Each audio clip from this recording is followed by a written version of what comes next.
Namaskar to everyone. Welcome to Itihas Manch and Maharashtra Mandal, Chicago. Started this Itihas Manch in 2021. Every Friday we meet to discuss several history related subjects and try to study them as a group. We have been blessed with so many speakers, knowledgeable ones and very inspirational ones. So today's subject is very interesting, coinage of the Maratha Empire. So before I do that, I wanted to thank Mr. Shankar Gadkari ji, who recommended our speaker today, and Mr. Mohit Kapoor. You're very welcome to Itihas Mancha. So Itihas Mancha, today's session is basically going to discuss the coinage of the Maratha Empire. The admins of Itihas Mancha are Chetan Rege, myself, Madhav Gogavle, Prasad Athanikar, Vishal Navalkar, Shalaka Rege, and Anuradha Kedkar. So in Mahabharata, there is a very popular saying by Bhishma Pitamaha, Purushaha Arthasya Dasa. So that means the artha is very important, which is economy, or and the representation of the economy is the coin. And that gives the importance of the economy from human civilization. So in today's discussion, we are going to focus mainly on the Maratha Empire period. I want to introduce Mr. Mohit. His objective is strive to giving insight into the rich heritage of this glorious country, India. He's a director of Imperial Auctions. His firm is acknowledged by Archaeological Survey of India. It is registered auction house which conducts numismatic auctions throughout the country. He is an integral part of an educational trust which runs short-term courses based on the evolution of coinage and the history behind it in many colleges in Bengaluru. Born in midst of the coins, Mohit had an early exposure to enchanting world of numismatics at a very young age. He emulated his father, Mohit Kapoor, who is an ardent coin collector. Mohit took fancy to his hobby and developed an immediate liking to it. He decided to undertake coin collecting as a profession over a period of time, a decision which has seen him through more than 20 years of his active involvement. Like every other collector, he started collecting all that he could lay his hands on. Today, he is more selective and more discerning. He has been collecting coins minted by the Vijayanagar rulers, Maratha chieftains, the princely state rulers of India, British Empire in India, Republic India, and coins of the different countries of the world. He also collects titular badges awarded by the British to Indians, medals issued by the princely state rulers, commemorative coronation medals issued by the British. Indian paper money is another field which Mohit is pursuing to collect. Mohit scrounges offerings of auction houses and local coin dealers to see the ones missing in his collection and then acquires the same. At his age, Mohit is one of the youngest numismatists to have embarked on collecting such a wide array of coins. To further his knowledge, he undertook and successfully completed an MA degree in numismatics and archaeology from Mumbai University. He is part of many coin communities on Facebook.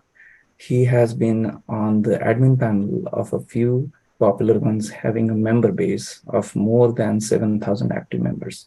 Mohit Kapoor is a regional secretary for the South Asian section of the Oriental Numismatic Society, ONS, headquartered in the UK. The society was founded in 1970 to foster interest in the study and collection of all series of Oriental coinage, from North Africa and Muslim Spain to the Far East. Open to amateurs and professionals alike, it now has over 500 members worldwide.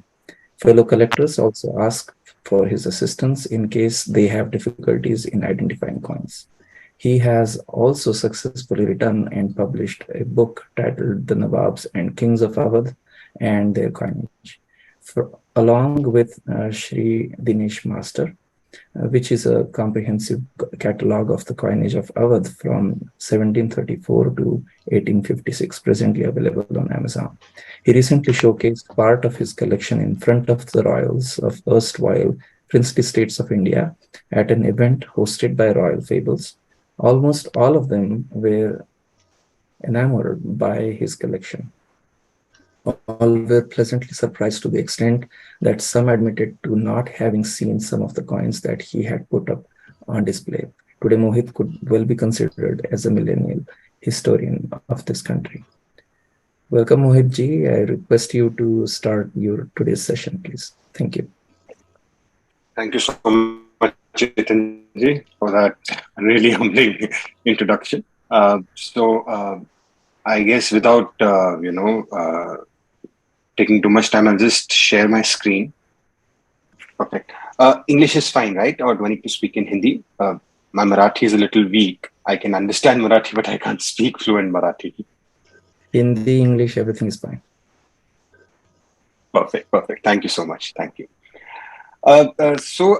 Before I jump into coinage of the Marathas, I'll talk a little bit about history, because that will set the context for why coins were minted, karan kya tha, what was the reason for striking coins. So let's have a look at a very basic family tree. We all know Chhatrapati Shivaji's father was Shahaji Bhosle. Shahaji Bhosle had two chief wives. One was Jijabai and the other was Tukabai. Shivaji was obviously the son of Jijabai, and from Tukabai he had Venkoji as his son. Now we do know that he sent off Jijabai and Shivaji to Maharashtra, whereas Tukabai and Venkoji stayed with him in Tanjore, where he was stationed. He also is said to have a third wife, from whom he had a son, Santaji. Okay, Santaji also stayed back with him in Tanjore. So this is a very basic family tree. So I'll delve into all of this also. Shivaji began his conquest with the acquisition of Torna in 1646. He was aided by Yesaji Kang, Tanaji Malusre and Baji Fasulkar. By 1662, acquired the whole of Konkan from Kalyan to Goa and from Sopa to Janjira. This total of about 160 by 100 miles. He had an army of 50,000 foot and 7,000 horses. We do know that when we talk about army, we do talk about, foot soldiers and horse riding soldiers. So 50,000 soldiers at that time was a very big number, substantial enough to even scare the Mughal emperors. Now, it is a known fact that Chhatrapati Shivaji did not, although he started off his conquest in 1646, but he did not proclaim himself as being the, king or Chhatrapati till about 1664, because he always acknowledged Shahji's superiority. Hence, from 1646 to 1664, no coins were minted in his name. So the coins start getting minted from 1664. That is after his father's death. And that is when he declares himself as a Raja. Okay. And the coins that were chiefly minted were copper coins. They were Shivrais, known as Shivrais. I'll show them, I'll show the images of the Shivrais as we go ahead. Now, Aurangzeb recognizes Shivaji as Raja and holder of 32 forts in 1665. Why this is important is because at that point in time, the Mughal emperor was still considered as being the supreme authority in the Indian subcontinent. Okay. Okay, and if any person, he climbs up to a rank of a Raja, then it has to be recognized and acknowledged by the Mughal emperor.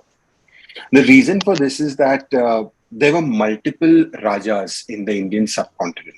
Okay, and if a Raja needs to be recognized by another Raja, then he has to have that backing by the Mughal emperor.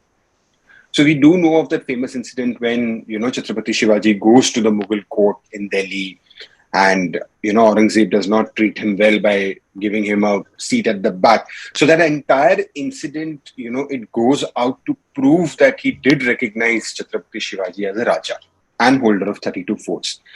Why a Raja? Because anything below a Raja at that time was considered as a Zamindar.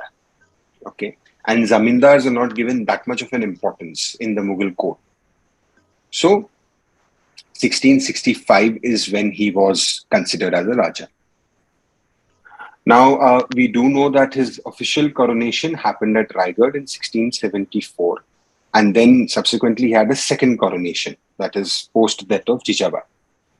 Now, during these coronations, both the coronations, very specific and special coins were struck.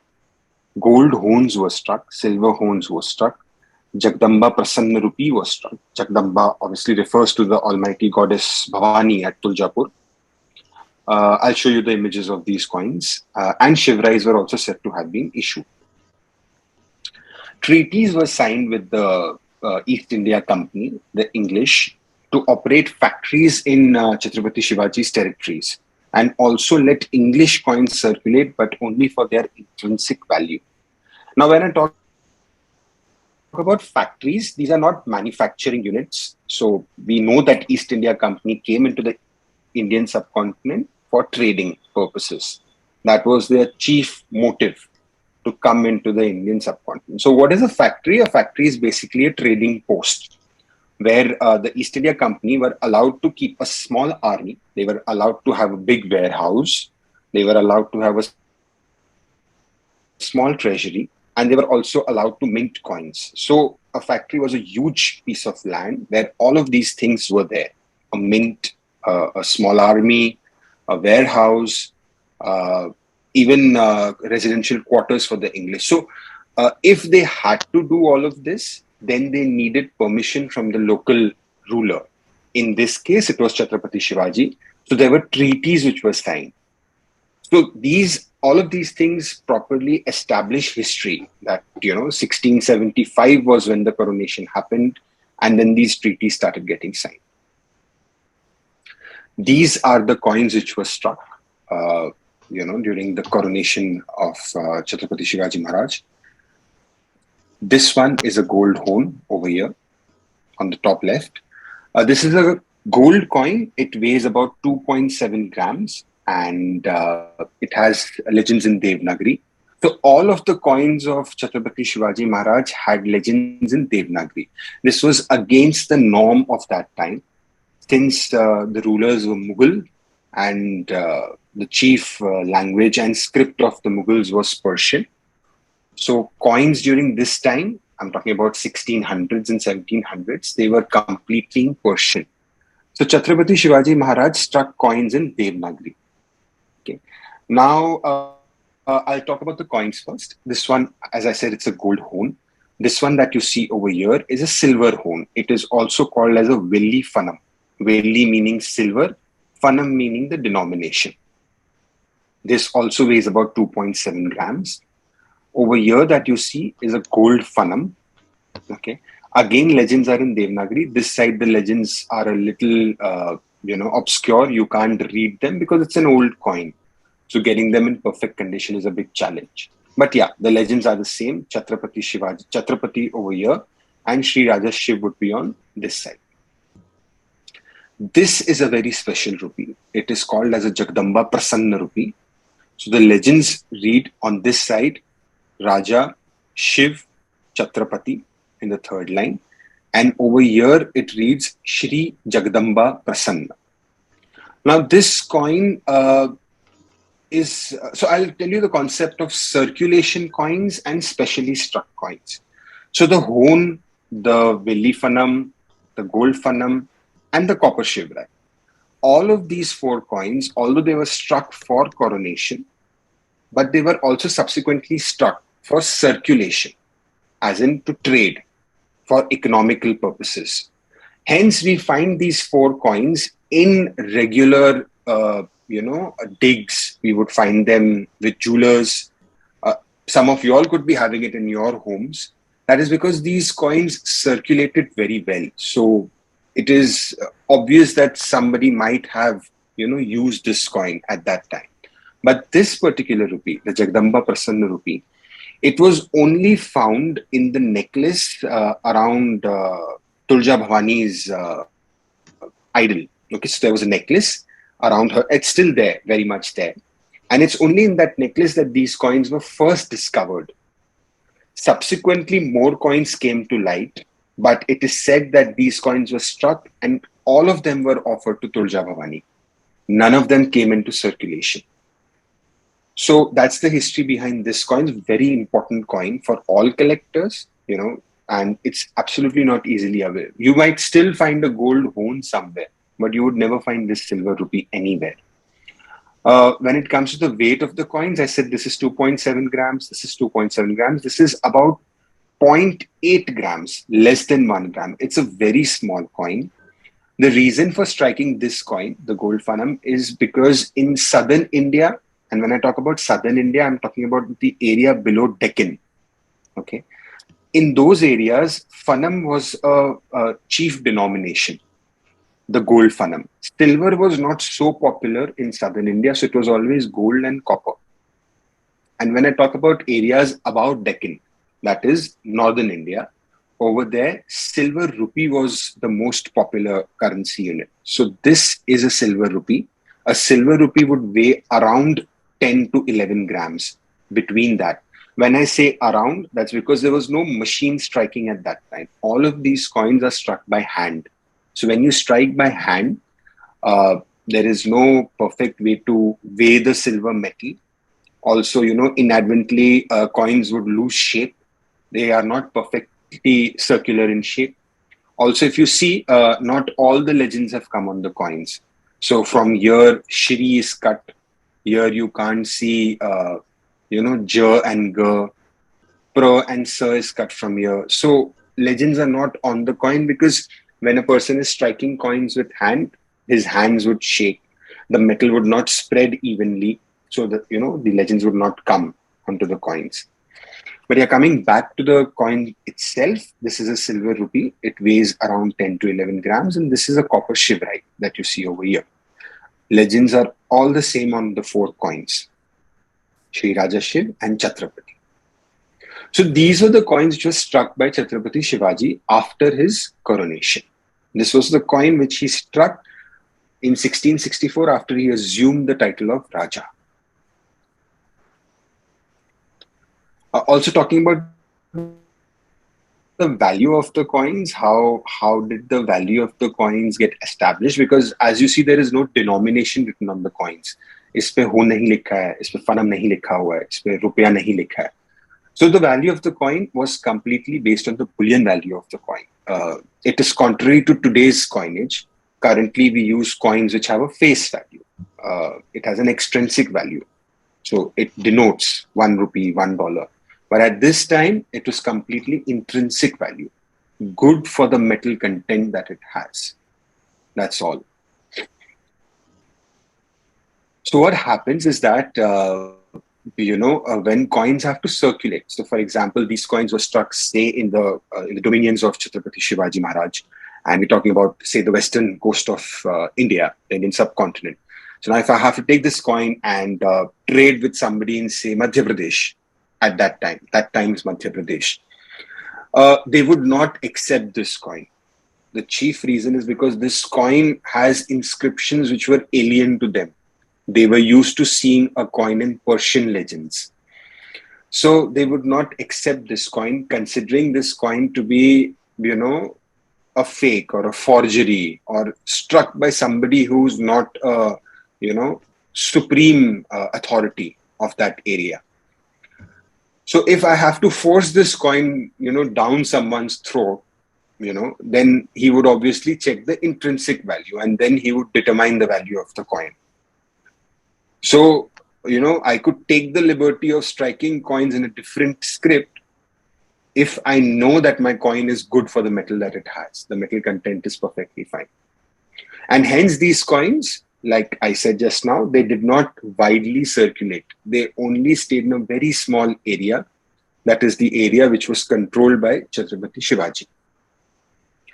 Also, when we talk about coins, this copper coin that you see at the bottom, Shivrai, is the most circulated coin. This was the coin which was struck in huge numbers, whereas this gold horn, the Velli Fanam, and the gold Fanam, these three coins were not struck in huge numbers. Why? Because there was no immediate need of striking these coins. So economies at that time, if we have to talk about, a soldier's salary would be about 4 to 5 silver rupees, a monthly salary. Okay. So we can imagine that, which would be the chief coin in circulation. It would be a copper coin, because about 40 of these coins would constitute to a single rupee. So, there was no need for people to have these silver coins. So this was the coin which was struck in huge numbers. Gold coins, if we have to talk about, 11 grams of gold was equivalent to about 130 grams of silver. And then, 11 grams of silver was equivalent to about, 400 grams of copper. So a gold coin would hardly come into the hands of a common man. Gold coin was chiefly used for large quantities of trade. So inter-regional trade, hoarding by investment, like investors at that time, money lenders, they would be the only people holding on to these gold coins. Hence, gold and silver coins were struck in lesser numbers and copper coins were struck in more numbers. 1676 is when he started the conquest of Karnataka. The reason for starting the conquest of Karnataka was because his stepbrother Venkoji refused to join forces with Chhatrapati Shivaji, and he refused to be a part of Swarajya. And hence, Chhatrapati Shivaji was forced to attack Venkoji, so that, his dream of having Swarajya would spread into at least the entire, southern area. So he undertook that conquest in 1676, along with the third stepbrother that we spoke about, Santaji. And they managed to capture all of these areas that we see over here. Present-day Hyderabad, Kadapa, Madras, Chennai, Jinji, Trinamuli, Vellore, Karnataka, Kolar, Bangalore, Hoskote. All of these areas were taken by Chhatrapati Shivaji under the Swarajya dream. Okay. Santaji was made in charge of most of these areas around Karnataka. And subsequently, a truce was declared between Venkoji and Chhatrapati Shivaji. And, Venkoji was made the Prince of Tanjore, Arni, and the surrounding areas. Santaji was made in charge of these areas. And we do know that in 1680, Chhatrapati Shivaji's, demise happened at Raigad. And this is obviously because of, immense strain on his health. The entire conquest of Karnataka was done in a matter of 3 years.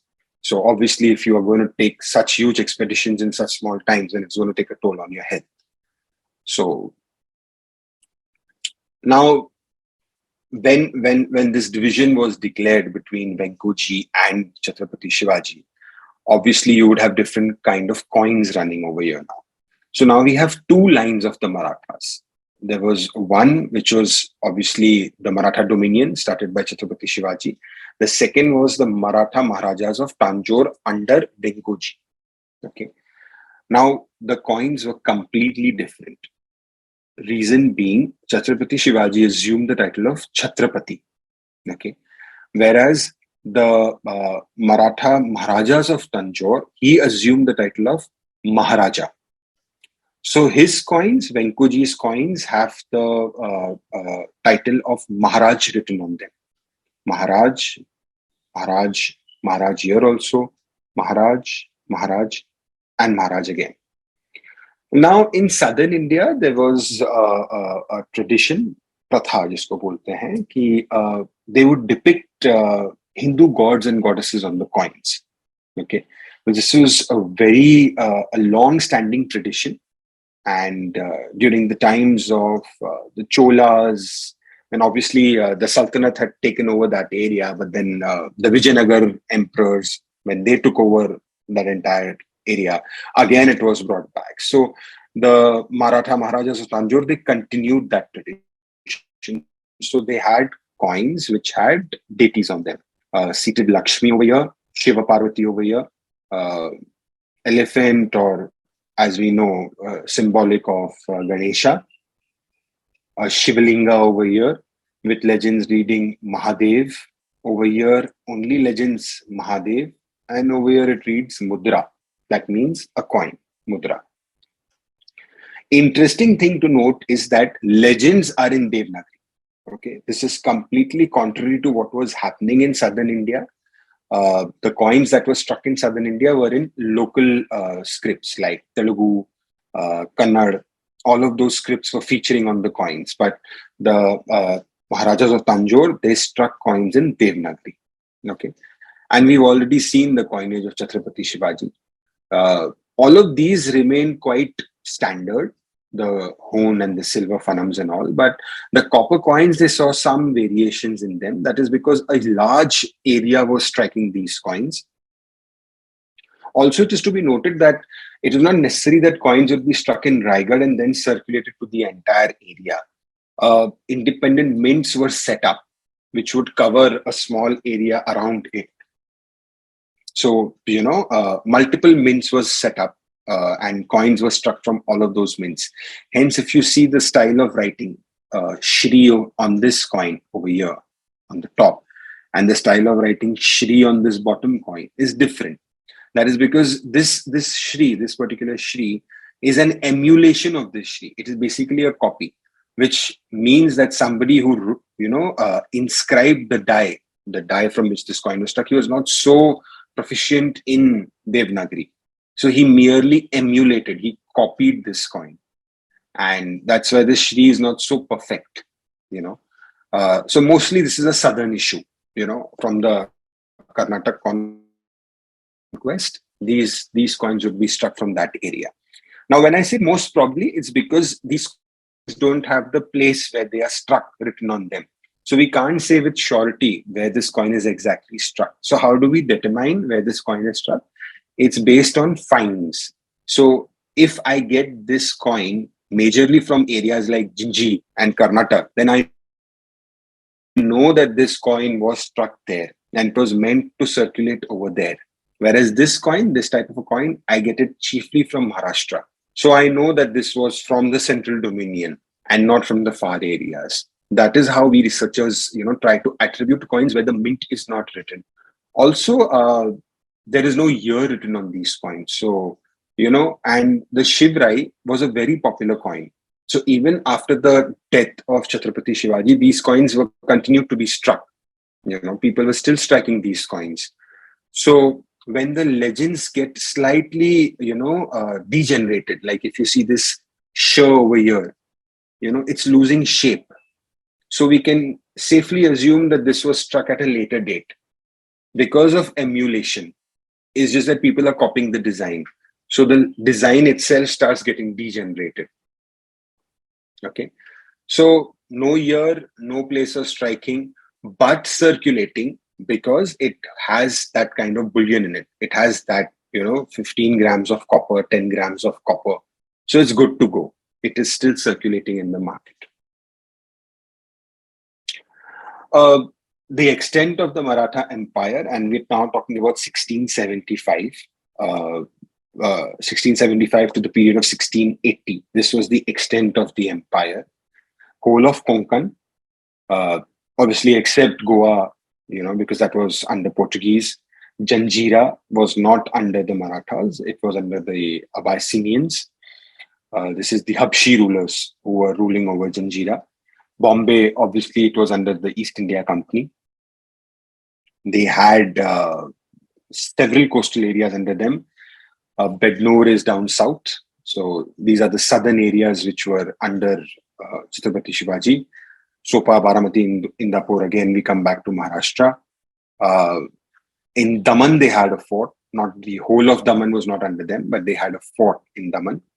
Khandesh, Sangamner, all of these areas were under the Maratha Empire. Now, the treasury, it contained these different kinds of coins. Okay.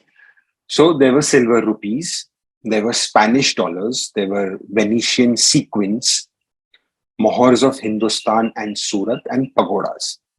These rupees are Mughal rupees, not the Jagdamba Prasanna rupees. These were the Mughal rupees. Spanish dollars, Spanish silver coins, it should come in through trade. Okay. Now there are various reasons for these Spanish dollars. Venetian sequins are Venetian gold coins. Okay. Spanish dollars weighed around 20 grams of silver. Venetian sequences were around 2 to 3 grams of gold. Okay. Why they would land in a Maratha treasury? A, trade. B, obviously when attacks were carried out, when people did not adhere to the norms of the Maratha Empire, when the factories are not operating as per the permissions given to them, attacks were carried on them. And that is where these kind of coins come into the treasury. When I talk about mohors of Hindustan and Surat, I'm referring to mohors which were struck by the Mughals. For the Mughals, the chief coin was silver rupee. 11 silver rupees would make one gold mohor. The weight of a gold mohor was also 11 grams. Now, why 11 grams? Currently, the tola that we talk about, that's a unit of weight, tola. It is 10 grams. But during this time, one tola was equal to 11.65 grams. Okay, that was the standard weight of a tola. So, silver rupees were one tola in silver, gold mohors was one tola in gold. So, hence they are referred to as mohors of Hindustan. Now, Hindustan at that time was all area above the Deccan. That was referred to as Hindustan. And Surat specially, because Surat was a very important fort. Surat is a place in present-day Gujarat. At that time, it was a very important trading port. Most of the ships would not dock in Bombay, they would dock in Surat. So everybody was eyeing for control of Surat. And hence, mohors of Hindustan and Surat was, mentioned in epilogues. Where do we get this kind of data? These kind of data is coming from records which were maintained by, travelers. They had researchers at that time also. East India Company was somebody who was maintaining perfect records. Now, the problem with our Indian subcontinent is that our history is not documented too well. There are stray incidents of documentation which were happening in smaller pockets, but there is no central epigraph which writes the entire history down. So East India Company, they attempted to do this. They tried to write down the entire history of the Indian subcontinent. Obviously, we know why they did it, because they wanted to understand what the history was, and that is how they would then further their rule. A. B, they were also popular notion that they were trying to corrupt the history by making their version of history, by introducing certain elements which were not actually happening or happened. So that was the reason why they were doing it. But yes, they were doing it. So all of these things which we read now over here, they are coming in from the gazetteers which were maintained by the East India Company. So mohors of Hindustan and Surat, and pagodas. Pagodas are again gold horns. Chhatrapati Shivaji struck gold horns. 2.7 grams of gold was also called as a gold pagoda. It was also called as a gold horn. So pagoda is basically that denomination. Subsequent to Chhatrapati Shivaji, the history now goes a little haywire. Okay. Now, we do know that Chhatrapati Shivaji had two sons, Shambhaji and Rajaram. Okay. Now, after Chhatrapati Shivaji, Chhatrapati Shambhaji became the next Chhatrapati. And we know that, there was an incident where Chhatrapati Shambhaji deflects to the Mughal Empire. and the Mughals start supporting him initially, and then he revolts, he goes against them, wherein he's captured, and he faces a very torturous death, and his wife and son, they are in hiding at that time, and Chhatrapati Shahu is made as the next Chhatrapati, because he is a small child. There's a regent who's appointed to the throne, Rajaram. Rajaram becomes the regent, the caretaker of the throne, and Shahu becomes the Chhatrapati. But then Aurangzeb captures Yesubai and Shahu. He takes them into custody. And everybody thinks that, Aurangzeb will kill them, because that is what he did with Sambhaji. And in that, anticipation, they declare Raja Ram as the Chhatrapati, the Marathas, because Shahu is gone, so they don't know what to do. So Raja Ram is declared as the Chhatrapati. But this is a very turmoilous time. Okay. As soon as Rajaram is declared as Chhatrapati, they start running, because the problem is that the Mughals had by now declared Marathas as enemies, and they wanted to finish off the Maratha Empire. So, Rajaram was continuously on the run. And when you are on the run, coinage goes for a complete toss. You don't have time to strike coins, okay, because you are fleeing from one fort to the other fort, So this is what happens. Rajaram is fleeing. Like I said, Shahu and Yesubai are stationed at Raigad, and then Rajaram is on the move. Shahu and Yesubai have been taken by Aurangzeb in 1690. Rajaram goes off to Jinji down south. Okay. Mughals take over the entire area of Maharashtra, and then they move down to Jinji to capture Rajaram. Rajaram flees from there. He comes back to Satara, But yeah, we do know that kind of the whole empire was lost at this time. In 1700, it was considered that the Maratha Empire is almost dwindling down. Although he was on the move, he was constantly fleeing, he did strike some coins. These coins are said to have been struck from Jinji, where he was stationed for about 9 years. Okay. So legends on this coin read Chhatrapati over here, and on this side they read Shri Rajaram. Only copper coins are known, no gold coins are known of Rajaram, and no silver coins are also known of Rajaram. So when we talk about the gold horns, only the gold horns in the name of Shri Raja Shiv, as in Chhatrapati Shivaji, are known. No other gold horn is known in the other rulers' names. Whereas copper coins, you do get in the name of Shahu, Shambhu, you get Rajaram, and you get Shahu II. So the Shivrai was a popular coin. It was struck by many rulers, but the gold and the silver coins are not struck by any other ruler except Chhatrapati Shivaji. So this is a copper coin which was struck by Rajaram. After Rajaram's demise, now what happens is that we do know about the incident of Tarabai. Tarabai was made the regent, and the son of Rajaram, that was Shivaji II, was made the king. Now, we know that Tarabai was a very efficient ruler, so to say, and she was a very good strategist also. She manages to win back all of these forts from the Mughals. Panhala, Vishalgarh, Sinhgarh, Purandar, Vellore, all of these were taken by the Mughals, and Tarabai manages to get all of them back, And by 1706, Aurangzeb was so scared of Tarabai that he just could not, he was not able to control her. And that is when he decides to create a confusion. He releases Shahu, okay?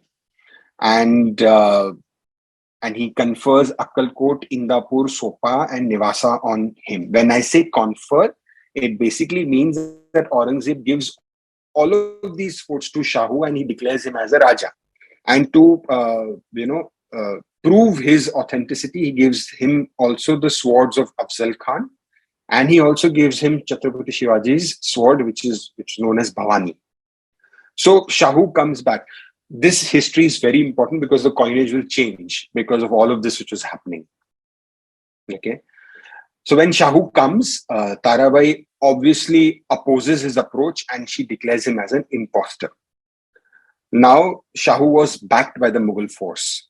Okay, so he starts taking over forts from Tarabai, and he takes over Satara. He declares himself as a king. He takes over Panhala, Vishalgarh. Now Tarabai is forced to, flee. So she flees to Malvan, and then there is a big episode of about 3-4 years when Tarabai and Shahu are fighting with each other. And in the midst of all of that, Tarabai's son Shivaji II, he dies of smallpox. So she kind of crumbles at that time, and it is at this period, 1712, when a truce was declared between Tarabai and Shahu. What was that truce? So the truce was that Shahu was made the Raja of Satara, whereas Tarabai's adopted son, that is Rajibai's son, Shambhaji, he was made the Raja of Kolhapur. So basically, the Maratha dominion was split into two kingdoms, the Satara throne and the Kolhapur throne. Along with this, the Tanjore throne was also running. So now we had three different entities of the Maratha Empire, which were ruling over the entire section. Now, these were the coins issued by Tarabai. We have no copper coins which have the name Tarabai on it. That is because Tarabai was a regent. She was not the queen. She was a caretaker of the throne. Now, she struck these coins. Now, what are these coins? These are silver rupees. Okay, and this one over here is in both these coins actually are in the name of the Mughal Emperor Farrukhsiyar. Okay, how are they Maratha coins? This is what everybody keeps asking me. That how do you say, because there is no name of a Maratha emperor on it. There is nothing on it. They are Maratha coins because this coin over here, it is from the mint of Kolhapur. It also has an additional word written on it over here. It reads Raibag. Okay. Now, the Mughals had no reason to strike a coin from Kolhapur with the epithet. Epithet is basically a qualifying word for a place. So when I write Raibag Kolhapur, that means this is my seat of capital, Raibag. Now, Mughals wouldn't do that. So obviously, it is the Marathas who did it. Also, apart from this, at this point in time, and we have a regnal year over here, 6. So this is the 6th regnal year of Farrukhsiyar. So in the 6th regnal year of Farrukhsiyar, Kolhapur, this is Panhala over here, Killa Parnala is written on this coin. Both these areas were safely under Tarabai. She was ruling over these areas. So Mughals would not strike coins with these places written on them. Hence, these are Maratha coins. Now, why did they strike coins in Persian in the name of the Mughal emperor? Like I said, if your rule needs to be authenticated, the Mughal emperor has to acknowledge your rule. And if you strike a coin in the name of the Mughal emperor, then obviously you have been given permission to strike coins. So if Tarabai is striking coins in the name of Farrukhsiyar, then her rule is authenticated by the Mughal emperor. And because of this, nobody would try to revolt against her, because they all would automatically know that the Mughal emperor backs her. Now, she had to do this because obviously Shahu was being backed by the Mughal emperor. And she, to counter Shahu, it would be a big task. So this was done, A. B, the treaty was declared. There was truce between the two factions. And hence, she could strike these coins, technically. So you have these coins coming in. So these are the first Maratha coins in Persian script in the name of the Mughal emperor. Now, this was a norm. So Hyderabad, the Nawabs of Hyderabad, the Nizams of Hyderabad were also striking coins in the name of the Mughal emperor. Nawabs of Awadh were striking coins in the name of the Mughal emperor. So all of these smaller factions who were technically the kings of that area, they were striking coins in the name of the Mughal emperor. So Tarabai was doing nothing wrong. She was following the practice at that time. And also trade economy. It is easier to circulate this coin in a larger area. So when you have a huge tract of land under you, your trade increases. Tarabai would end up trading with people from Far East, as in not Far East, as in eastern area of the Indian subcontinent. So Bengal, Bihar, all of these areas would be trading with them. And hence, if you have a coin which is in a acceptable denominator, common denominator, then it is easier to circulate your coins. So these coins. Now the Mughal coins, Mughal style of coins, they would mention the place where they were struck. You would find that over here. So although I can read Raibag, but Kolhapur is mentioned here. So this is gone offline because it's a hand-struck coin. This is a coin of Killa Parnala or Killa Panhala, Fort of Panhala. That is mentioned here. So we have clearer specimens wherein the mint name can be seen. Okay, so now we know that the Mughal emperors were more like puppets. After Aurangzeb, there was no very strong Mughal emperor. So what happens is that initially the Mughals had to authenticate the rule of the local chieftains or the local rajas. This turns, So Chhatrapati Shahu, he helped to overthrow Farrukhsiyar and instate Muhammad Shah.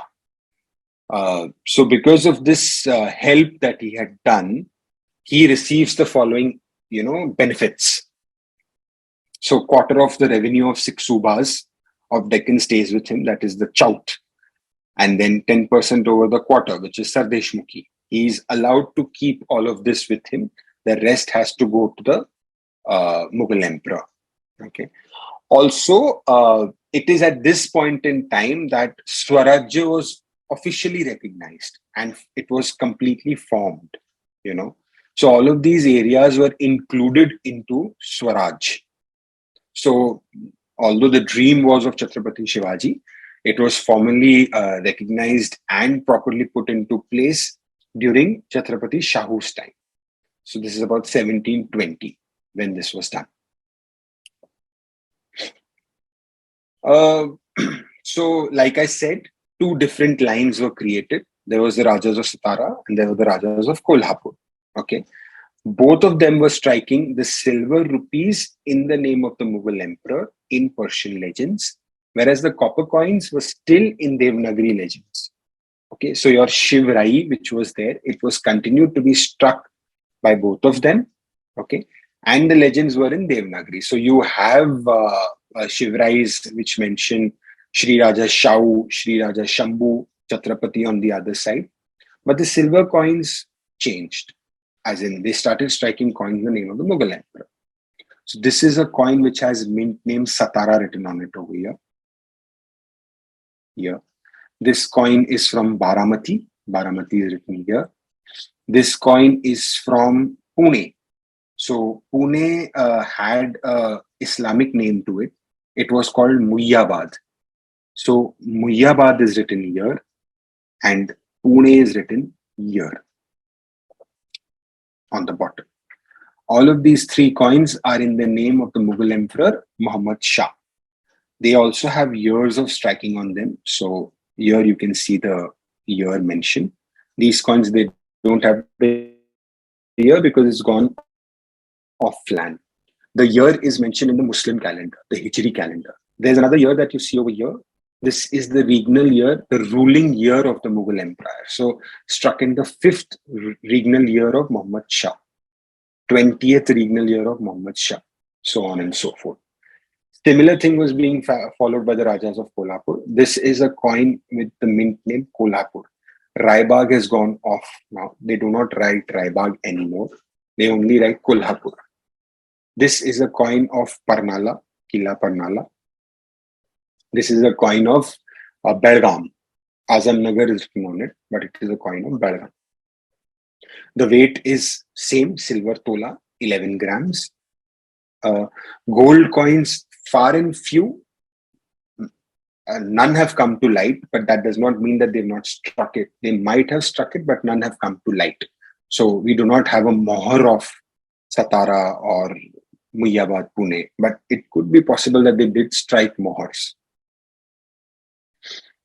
So these are the areas which came under the Raja of Kolhapur. And when I write mints, that means coins were struck from all of these areas.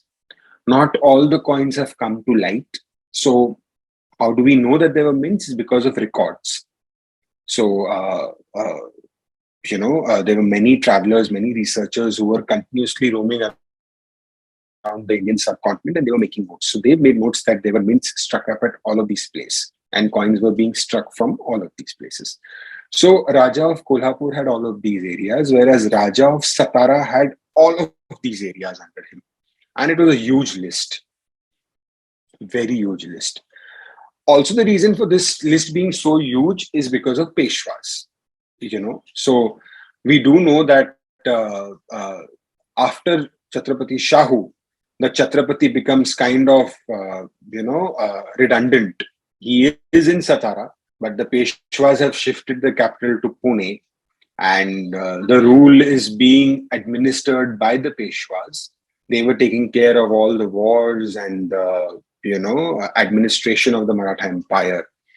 And that is why so many areas started coming into the Raja of Satara's dominion. It's chiefly because of the conquests of Peshwas and the other chieftains also. So you see areas like Delhi, Agra, Ajmer, Mathura, Vrindavan, Haridwar, Lahore, Multan. All of these areas were under the Raja of Satara, but that is chiefly because of the Peshwas and their conquest. Sagar, Jhansi, we're talking about central India, Panipat over here, northern India, southern India, Vellore, Sira, Kolar, Hoskote. So huge area was under the Raja of Satara, and there were mints which were set up on all of these places. So you have coins coming in from all of these areas, and coins have come to light. They have been discovered. So you have coins of Jalon, you have coins of Jhansi, you have coins of Ravishnagar, Sagar, you have coins of Lahore, Multan, Vrindavan, and all of these are mentioned on the coins. So Saharanpur, there's a silver rupee of Saharanpur, and it's not that they are extremely rare. So this establishes the fact that it was a long rule, and safely under the Marathas. But the coins were in Persian, the script was in Persian, and they were all in the name of the Mughal emperor. In 1744, the Nagpur Bhosla branch was set up. Now, this was obviously because of differences between the Peshwas and the Bhoslas, and they decided to set up a different, line altogether. So now we have the Rajas of Satara, Rajas of Kolhapur, the Maratha Rajas of Tanjore, and we also now have a fourth line, which is the Nagpur Bhoslas. Okay, this is the coin that they struck. Again, a Persian coin with Persian legends in the name of the Mughal Emperor Muhammad Shah. Silver rupee. The copper coins, however, they were not with the legends Sri Raja Shiv Chhatrapati. They did not strike Shivrais. They had their own different kind of a coin. Again, those coins were in Persian legends. They're quite similar to the silver rupee. But some of the coins had Hindu deities on them. So they had the face of a goddess. They had a hand of a goddess. So all of this was there on their coins. Okay, but legends were in Persian on their coins, the Nagpur Bhoslas. So 4 lines of Marathas were now ruling the Maratha dominion. And that is when people say, Atak to Katak, that entire area, that was chiefly because there were a lot of parties which were involved in controlling. But at the end of the day, they all were Marathas. So that is why it is very safe to say that, Marathas were controlling the entire area. Now, this is an interesting system which was introduced by Chhatrapati Shivaji, the Saranjami system, wherein, the Raja divides his powers between his ministers and commanders, and in turn, they are supposed to carry carry out certain activities like raise forces and maintain them, manage territories and, make more conquests. And whenever the central authority was in danger, all of these chieftains would come to the help of the central authority. Why are we talking about this is because subsequently what happens is that the chieftains, I'm talking about the Gaikwads, the Holkars, the Scindias, the Pawars, they become Rajas themselves, which was not supposed to happen. They all were supposed to work under a central umbrella. But then, the entire idea goes haywire. So all of these chiefs which were there, the Gaikwads of Baroda, the Holkars of Indore, the Scindias of Gwalior, the Bhosles of Nagpur, Pawars of Devas and Dhar, Ghorpades of Gutti, Rastes, Patwardhans, the Savants of Wadi, they were all chiefs, and initially they were all reporting to, the Peshwa, in turn to Chhatrapati Shahu. But then subsequently this goes for a toss. These guys are not supposed to strike coins in their name. They were supposed to strike coins under, the central umbrella. Chhatrapati Shivaji is supposed to come on the coins, but it never came. So this is how their coins look like. So the coin that you see over here, this is a coin of Indore, Holkars. Okay. So, but what they did is that they started introducing their symbols over here. So there, you see a small Shipindi over there, Shivlinga. So this is a coin of Indore. This is a coin of Nasik. Nasik's name at that point in time was Gulshanabad. So Gulshanabad is written over here on the coin. And there's a symbol of a sun. On certain coins, you would find here a bow and arrow. So this is a coin of Nasik. Okay. Now this was struck under the Peshwas. Nasik was not given to any other chieftain. It was retained by the Peshwas. This was given off to Holkars. This is a coin of Ahmedabad Mint. Ahmedabad was under the Gaikwads, and they put in their, Ga over there. Ga standing for Gaikwad. This is a coin of Jhansi. Jhansi was still under Peshwa rule. So, the coin is completely in Mughal emperors' names. All of these coins, that you see, the silver coins, they're under the name of the Mughal emperors. This is a gold fanam of Gutti. The Ghorpades were ruling over this area. And Kile Venkatagiri was their capital, the fort of Venkatagiri. So this coin, it has the 700 serpent on it, the Sheshnag. And over here, legends would read Shri Kile Venkatagiri. Okay. So gold fanam. This is a coin of Agra, Mint of Agra. It has a fish on it. This is a coin of Kunch, Central India again. This is a coin of Torgal, Deccan, Southern Deccan.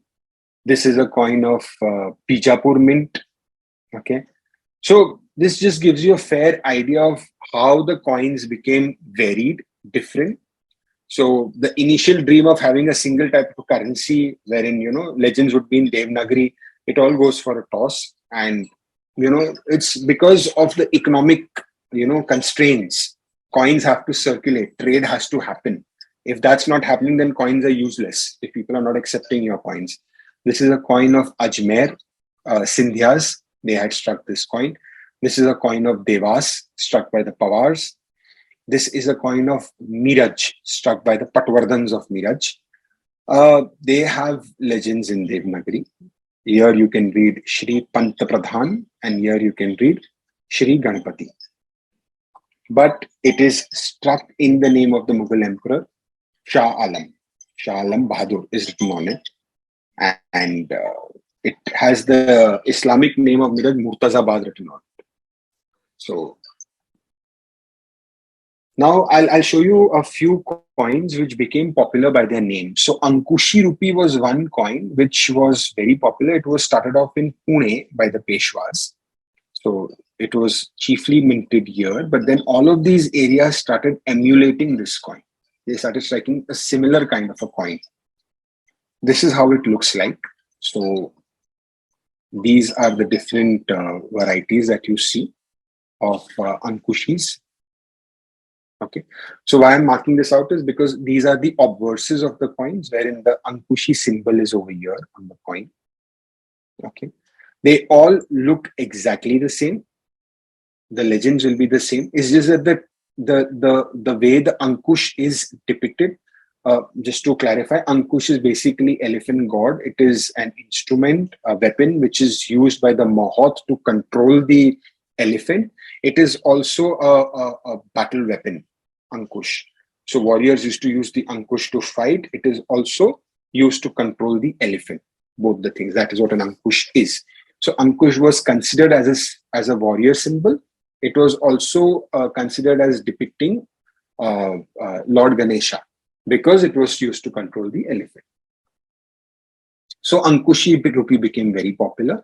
It became so popular that even the East India Company struck Ankushi rupee. So this coin is struck by the East India Company. Why it is a coin of the East India Company? It is because of this date, 1, 2, 3, 4. This is in the Fazli era. And at this point in time, East India Company had control of this area. So they also continued striking coins in this fashion. That's because coins had to circulate.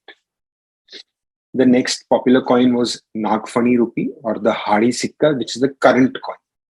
This symbol that you see over here, this is called as Nagfani.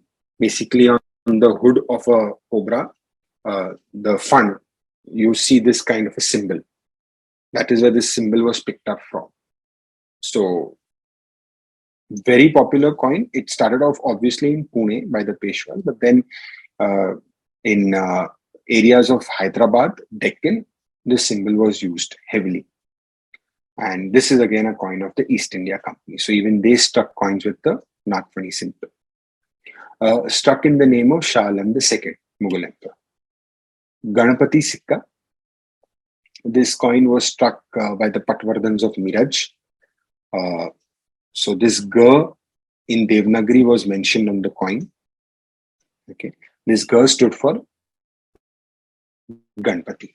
So although it was struck by the Patvardhana Miraj, but a large area was striking this coin. How do we know? So here you would see a cluster of 5 dots. Here you see only one single dot, whereas on this coin there are no dots. So different areas were striking this coin. This goes out to show that, whereas small. So there would be no need to set up 3 mints in Miraj. So a lot of areas are striking this coin. The Chandauri Sikka or the Chandori Sikka. Okay, Chandor is a place in central India, but this coin, this was the coin which was struck initially, but it became so popular that many areas started striking this coin, the Chandauri Sikka. And you see how this floral symbol, it starts degenerating and it becomes this eventually, That is because people were copying this coin. They were emulating this coin. The legends are supposed to read Shah Alam, but by the time they reach here, it becomes so crude and so degenerated that it's difficult to read what is written on the coins. The Farsi Sikka or the Sikka with a battle axe symbol on it. Here, this is the Farsi Sikka. Again, struck from Pune, then struck from Chinchwad. So many areas are striking the Farsi Sikka. Okay, but in the name of Shah Alam II. Shri Sikka. So there were certain coins which would be known by the places where they are struck, like this is a coin of Ravishnagar Sagar, this is a coin of Agra, but then there were some coins which are called by the names or the symbols, So people in documents and in epigraphs, coins are referred to as the Shri Sikka. So particular area of land was sold for 100 Shri Sikkas, something like that. So that is where we come to know that coins with symbols, they started becoming popular. So Shri Sikka is another one. Then there's the Vafgavi Sikka. Vafgaon was a place on the western coast of Maharashtra, which struck this kind of a coin. It's quite similar to the Chandauri Sikka only, but the flower symbol and all of this is a little different from there. And this is a coin of Vafgaon. And subsequently, many places struck the Vafgavi Sikka. This Jo over here stands for Jyotiba. Okay. So the rulers at that area, they also copied the Wafkavi Sikka and they struck a coin similar to the Wafkavi Sikka. But the way to differentiate their coin was that they included this word Jo on it, Jyoti. Then there were some coins which are like these. They are called as the Pir Khani Sikka. This is a complete copy of a rupee of Aurangzeb from the Dicholi mint. Okay. So, but it is so crude, it is so degenerated that even if I know Persian, I can't read Aurangzeb on it because it's just somebody has scribbled. But yes, I know that this style is of the Dicholi rupee, the rupee which was struck from the Dicholi mint, and they've just copied this sikka. So this sikka was known as the Pir Khani Sikka.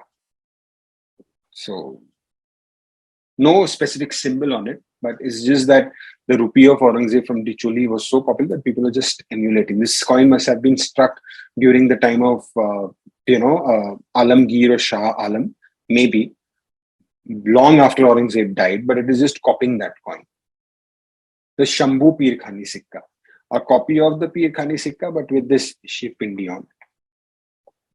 Hence, it is known as the Shambhu Pir Khani Sikka. If you see these legends, they look more like flowers, They're just floral decorations that people have done. So, the Savants of Wadi, they also struck a coin similar to the Pir Khani Sikka, but they put a geometric symbol over here on it. What does this geometric symbol stand for? We do not know. So, but yeah, we do know that this is a coin of the Wadis, of the Savants of Wadi. Then the Azamnagar type of coins. So Azamnagar Gokak was a very important area, Gokak. So I'm talking about areas near Belgaum. So, this is a coin in the name of Muhammad Shah. It has the mint name Azamnagar Gokak written on it. So this coin became so popular for trade and other purposes that people, long after Muhammad Shah, died, they were still making this coin, and a very large area was making this coin. So you have coins from Belgaum with this small symbol over here, which looks like a shuttlecock. Okay, this is 100% Belgaum coin, but it has the mint name Azamnagar Gokak written on it. Then other areas are also striking the Azamnagar Gokak coin. But yeah, all in the name of Muhammad Shah. The Jari Pataka Sikka, this is a coin of Nasik, and it has the royal flag on it, so to say. And this is the differentiator symbol. So the coin of Nasik became so, the people did not refer to it as the rupee of Nasik. कोई भी इसको नासिक का रुपया नहीं बुलाता था. लोग इसको जरी पटका सिक्का बुलाते थे. And this symbol became very popular. So other areas also copied this symbol there. So the Gaikwads copied this symbol. You also get the flag on other mints also. So, but yeah, all these three coins are of the Nasik mint. Darul Khilafat Shah Jahanabad type. So the earlier name of Delhi was Shah Jahanabad. Shah Jahanabad basically means it's two words. So Shah Jahan Abad, that means the city of Shah Jahan, and Darul Khilafat means the seat of the caliphate or the capital kind of a thing. So the rupee of Shah Jahan Abad was very popular. It was immensely popular in trade. It looked kind of like this coin over here that you see. Okay. So yeah, something like this coin that you see over here. So these coins are struck from three different places. This is from Athani, this is from Bijapur, and this one is from this one is, I think so, from Belgaum only. Yeah. So a lot of these three mints were chiefly striking this coin. Okay. No, this one is from Bagalkot. I'm sorry, Bagalkot mint. So they have two places written on it. They have Shah Jahanabad also written on it over here, and they have Athani also written on it. Bijapur is here, Shah Jahanabad is here. So a copy of the coin of Shah Jahanabad, but they ensured that the local area was written over here. So this goes out to prove that a design is so popular that they copied the design, but they included their name also over here. So the Darul Khilafat Shah Jahanabad type coin. And to showcase to you how popular these coins were, this clearly shows that the East India Company was also striking coins. But like this coin is from the mint of Ravishnagar Sagar, but it has an English date 1819 over here. Okay, so 1819 is when the third Anglo-Maratha war starts and ends. It ends by 1821. So Sagar was taken over by the East India Company in 1819, and they continued to strike coins similar type. See, there is a trishul on it. These are completely Hindu symbols, but East India Company continued to strike those coins, and they put in the English date to show that this area is now captured by the English in this year. This is a coin of Belgaum, the Azamnagar type which I spoke about, like this shuttlecock symbol, but with this date, 1821, because 1821 was when they captured that area. This is a coin of Bagalkot, 1819 is what you see over here. The Ankushi rupee I already showed to you all at the firstly date, sorry, and the Nagfani Sikka with the Fazli date. So through this entire thing, what I want to show to you is that although coins were considered as symbols of propaganda, if I'm a king, I would like to strike coins in my name. But then if the economic conditions are such that, I need to strike coins because their chief purpose is trade, economy. And if my coins are not getting accepted, then I will need to strike coins in a common denominator, which will be accepted by all. Second, that propaganda is still true, because if I am allowed to strike coins in the name of the Mughal emperor, then the Mughal emperor has acknowledged my rule. I have the authority to strike these coins. So my enemies would know that, I cannot be taken lightly. So that is the reason why these coins were, struck in the name of the Mughal emperors. And then obviously we know that, once the Anglo-Maratha War, the third Anglo-Maratha War happened, and, the Maratha dominion was kind of taken over by the East India Company, certain rulers were made independent. So the Gaikwads, Scindias, the Holkars, the Pawars, they were all made princely state rulers. And whereas for the Marathas, Satara, Savantwadi state, Akkalkot state, Kingdom of Nagpur and Barshi, Bhosle Maharajas of Kolhapur state, all of these were created by the British just to, this is to defragment the whole thing so that, there is no unison which happens and then, no new revolt which comes up. Everybody was made a king. So this is what the Britishers did. They completely bifurcated the whole dominion. And then we all know that after 1821, there was no, central huge Maratha dominion left. So, yes, that's all that I have to say. There's a very brief gist of the Maratha coinage. Obviously, it is difficult to summarize the whole coinage in 1.5 hours. Each and every princely state has their own different kinds of coins. And, whenever we take lectures for students, each and every section is handled separately to tell them about the history and everything. But this gives you a brief overview of how the coinage got shaped. So if you all have any questions, agar aapke koi bhi sawal to them, you can surely ask me. Wonderful. Thank you. So on behalf of MMC, I would like to thank you so much. This is like one of the most informative sessions we had, and it's a very different topic actually. What we have like seen a lot of political coverage on the history, but I think the coinage and how the economy is tied up with all these political interrelations among all those kingdoms and empires, basically. So that very much nicely emphasizes on like several aspects of the era of all these great rulers. Obviously, I will open up the questions. So Prakash Kaka has one question, I think. Yes, go ahead. Yes. Was the minting was controlled somehow? Because Now, if we are having currency, it is equivalent to some gold standard or gold stock. So based on that, you will see the money coming, I mean, flowing in the country. Was it similar thing there, or is it they were just minting, I mean, getting the So, coins? yeah, so initially, what was happening is, and when I say initially, I'm talking about till the time of Muhammad Shah. Okay, the central authority was controlling the striking of coins.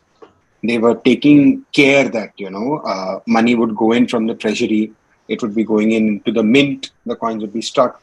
But then post Muhammad Shah, a concept which is known as mint farming comes up. What is mint farming?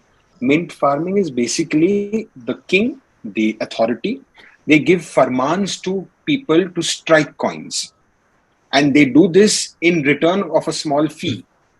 So, local jewelers, not local jewelers, but eminent jewelers, sarafs or shroffs, which were known at that time, they were given this permission by the king that you can strike coins, but in turn, you will give us a small fee.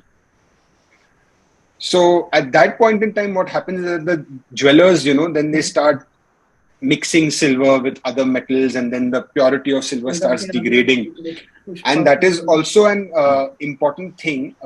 So after the coinage of Muhammad Shah, you see that coins start, when we see the coins now, we see a lot of holes in them, silver coins with a lot of test marks and holes.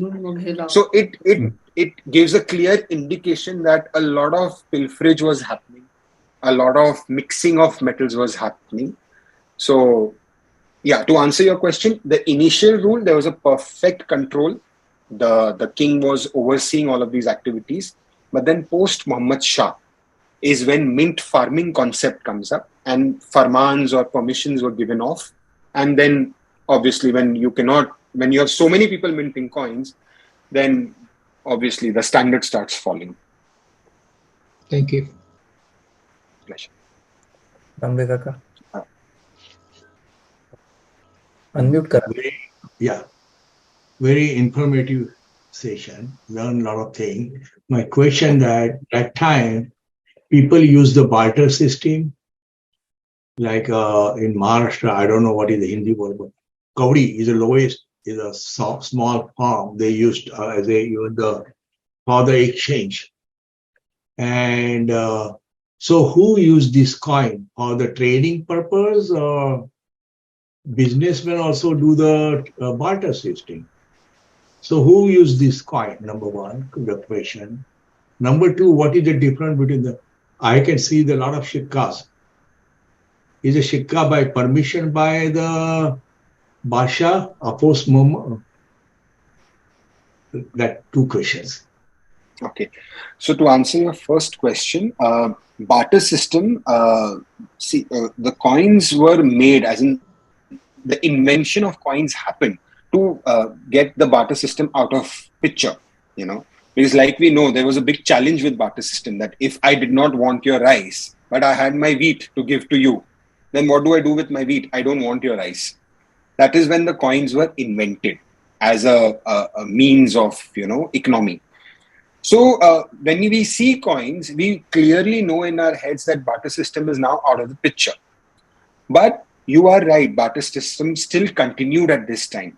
Why was barter system still being prevalent is because when there would be a shortage of coinage, so there were times of war, there were times of political instability, there were times when metal was not freely available, and at that point in time, people had to indulge in barter system again.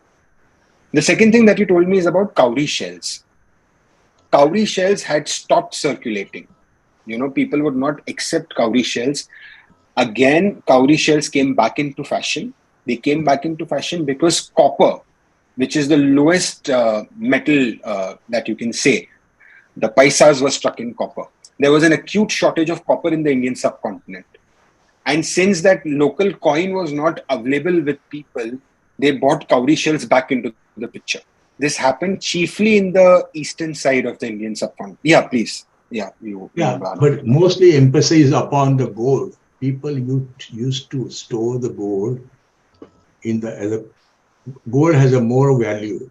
So in time of war or in time of the indemnity or in time of the looting, people used to attack the business people who has a lot of gold. So am I correct? No, The you gold has wouldn't be more value. correct over there. Gold definitely has more value, but like I said, gold coins are not struck in large numbers. Gold was so immensely valuable at that time that it was only available with very small people, A, B, chiefly with shroffs or in the treasury. Even local traders would have silver coins with them. They wouldn't have gold coins with them. So yeah. So if I have to hoard my money, if I have to stash some money and keep it aside, then I would be indulging in gold or silver. But to answer your question, barter system would only come into the picture when that local coin was not available. When that copper coin is not available, then cowrie shells would come into the picture. Then barter system would come into the picture. But gold and silver, that was used for larger volumes of trade. It was used to hoard your money, stash your money inside over there. So that is when gold and silver was used. I'm sorry, I forgot your second question. You had asked me another question. No, no, you answer my question. Thank you very much. My pleasure. I think Subhash Rao has some question. Subhash Kaka. Very, very, very interesting, Mohit. Thank you. Liked it quite a bit. All these coins that you showed recently, they were all the issued in the name of Mughal Bacha and written in the Farsi. I trust they're all silver coins, right? Yeah. And during Shivaji's time, you mentioned there's a Shivraya or a copper coin, which is the one that was used by most commoners for regular trade. So did those continue to be minted afterwards, the copper coins, during the Peshwas? So, like I said, we have come across coins in the name of Shri Raja Shahu, Shri Raja Shambhu. We have come across those coins. So it is evident that these coins were struck, but then these coins were not struck by the Peshwas. These coins were not struck by the other chieftains. They were only struck in very few areas, which were completely controlled by the Raja of Satara. The Raja of Kolhapur was not striking these coins. Only the Raja of Satara was striking these coins because the title of Chhatrapati was assumed by the Raja of Satara. The Raja of Kolhapur was kept as a separate branch. That was a peace treaty that was signed between Tarabai and Shahu. So to answer your question, yes, copper coins were being struck with those same legends which were initiated by Chhatrapati Shivaji, but then they were not so widely struck, A. Also, they were not widely struck is because they were not accepted by everyone. The script was Devanagari and people were still used to Persian coins. So very few areas were striking those coins, but they were continued struck. So Shri Raja Shahu, Shri Raja Shambhu, Raja Ram. I showed you a coin of Raja Ram, which was struck with those legends. So it proves that coins were struck in those legends. Oh, with the copper coins with the Persian? Yes. Anytime? Copper coins with Persian legends have also been struck. I showed you a coin of Mint of Agra, which had a fish on it. That is a copper coin that was struck by the Peshwas from the Mint of Agra. So over there, if they would strike a coin with Devanagari legends, nobody would accept that coin. So they were forced to strike a coin with Persian inscriptions. So, economy happens, trade happens, circulation happens. So I think it's mainly to maintain the tradition or because to keep the economic value of the coins that you're striking, we have to maintain the tradition. Otherwise, like you are basically bringing a fake currency in people's mind and they won't accept a new style of the coins. Unless like there is a formal ceremony like a coronation and the king basically decrees this the different type of coins. and then everybody starts accepting it. So the term that we've coined for this is called numismatic continuity. It is a coin of the earlier ruler or the prevalent style of coin. It is continued by the newer ruler also. This is so. If you go back into history, if you go before Marathas, if you look at coinage of the Sultans, if you look at coins of the Mughals, when they came into the Indian subcontinent. So before the Sultans came in, there were coins which had goddess Lakshmi on them, you know. So the Sultans came in with their coins in Arabic. They struck coins in Arabic. They were immediately refused by the population. Nobody accepted that coin. So Muhammad bin Sam, the first Sultan, he struck a coin with goddess Lakshmi on it. So as to start off that trade, he did not have coins. So he was forced to strike coins with goddess Lakshmi and circulate them into the local market. Then what he did is he slightly changed the design over a period of, few years. He brought in his name in Devanagari. Shri Muhammad bin Sam was written on the coin in Devanagari. Then he removed that goddess Lakshmi from the coin, and then he brought in the Arabic inscriptions back. So this takes a long time. It cannot be done in a few months or a few years. But what happens is that, if your rule is still the Mughal Badshah on the top, and your Indian subcontinent is fragmented with the Nizams, the Nawabs, the Marathas, so many people, so you cannot start off something. Like, I cannot go to Agra and strike my own coin. The Nawab of Awadh will immediately know that the Mughal is not supporting him. He'll come and attack me. So to maintain political stability, to maintain trade with the other areas, this was something that they had to do. Continue the kind of coins which are being struck. Yeah. I got two simple questions. How do they give their salary to the clerical people or to the Sipai? Because when they give salary, they give the coin, right? Number one.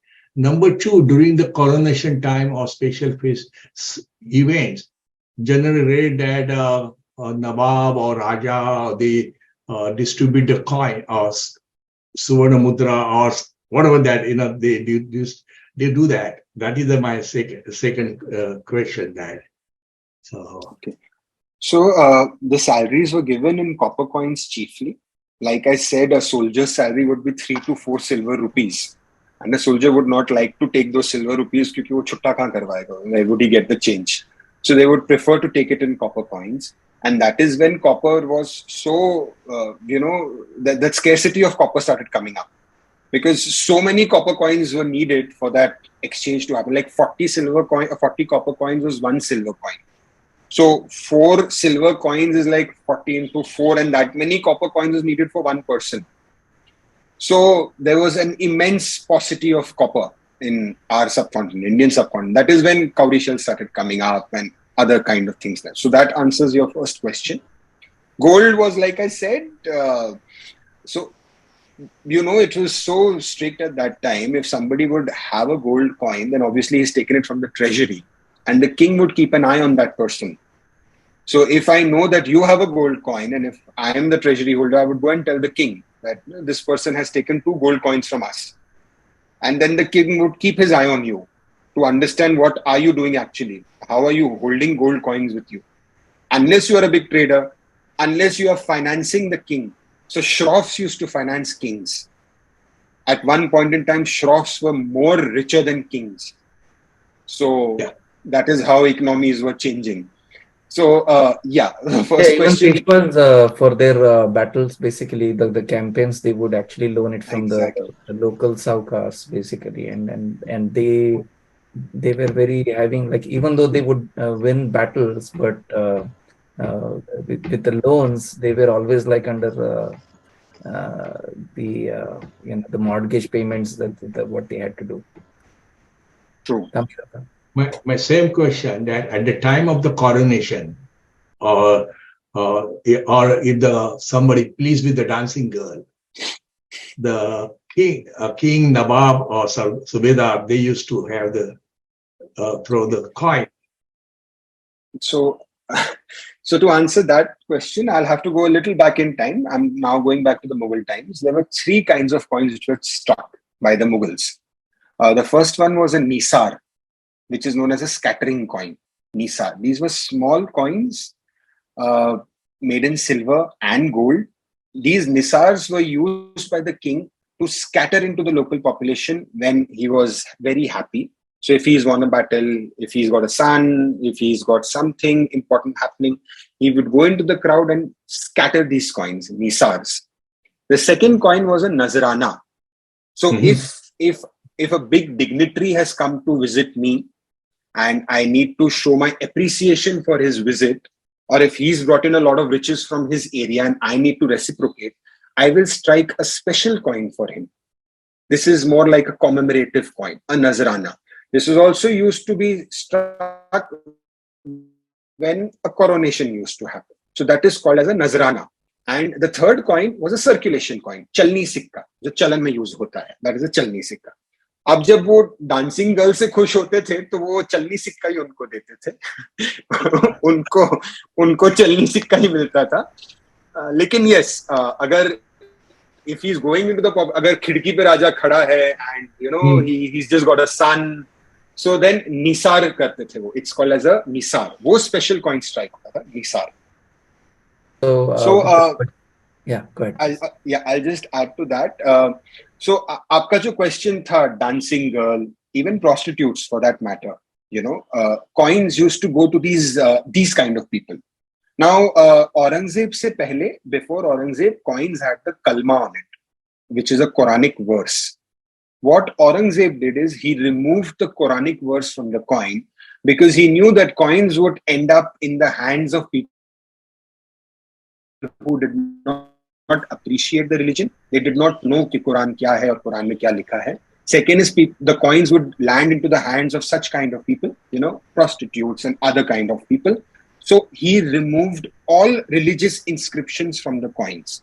So Aurangzeb के बाद आपको coin पे कोई भी Quranic inscription नहीं मिलेगी, आपको कुछ भी नहीं मिलेगा. तो ये औरंगजेब ने किया था. So this addresses that question that, you know, चलनी सिक्का ही इनके पास जाता था. इसके लिए औरंगजेब ने वो निकाल दिया था अपने coins में से. I have with the mention of the salaries of people like Damle Kaka was asking. I have G.B. Mehendre, Gajanan Bhaskar Mehendre. He's a renowned historian for Shivaji Maharaj biography. So one of the chapter in the salary section of the book, it says conversions are made at the rate of rupees 3.75 per hone. So one hone, which is a gold coin, was 3.75 rupees. And they have like a table of each rank of the officer. See, in infantry, private, they had like private infantry, about like 1,350 people. Annual salary was rupees 50. And total salary with like basically the expense of the private infantry for the number was 67,500 rupees. Naik was getting about, like, there were like 150 Naiks in infantry. Annual salary was 100 rupees. Havaldar will get 200 rupees. Jumledar will get 375 rupees. Hazari will get 1,875 rupees. In cavalry division, trooper will get 135 rupees. Hawaldar will get 375 rupees. Jumledar over there also will get 1,875. Hazari will get 3,750, which is more than the infantry Hazari. Panch Hazari will get 7,500 rupees. Then in infantry battalion will get about salary of 80 if you are like in the battle field and you are serving in infantry. I think they have another big table of mantris and all those people too. I remember like 15,000 hone was the annual salary of Peshwa of Shivaji Maharaj, Moropan Pingre. And then they have like list of like Surnis, which is a secretary, would get 12,000, and then likewise they have some, the increment and decrement in the salaries. So a pagoda, like you rightly said, that is 2.7 grams of gold. So that would equate to about 3.5 silver rupees. Because a mohor, which is 11 grams of gold, would equate to about 12 to 13 silver rupees. So, that was the exchange rate of gold. So when we come down to say 1915, 15 silver rupees was equivalent to 8 grams of gold. So, we talk about USD to INR right now. At that time, they used to talk about rupee to mohor because the currency itself in the Indian subcontinent kept changing because the gold value kept changing, the silver value kept changing.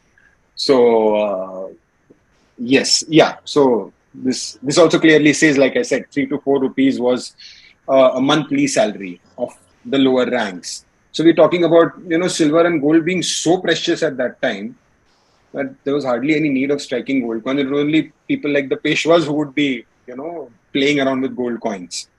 A commoner would hardly get a chance to have a mohor in his hand. So, yes. It's very interesting, actually, the connection of the economy with all these the historic movements of the kings and what was actually the way they were like ruling. In the narrative of the coinage part of, obviously I'm a very dummy in that, let's say that. In the narrative of the story there were some inaccuracies. We can discuss about them. Like the second son of Rajaram, named Shivaji, he was he and Queen Tarabai were actually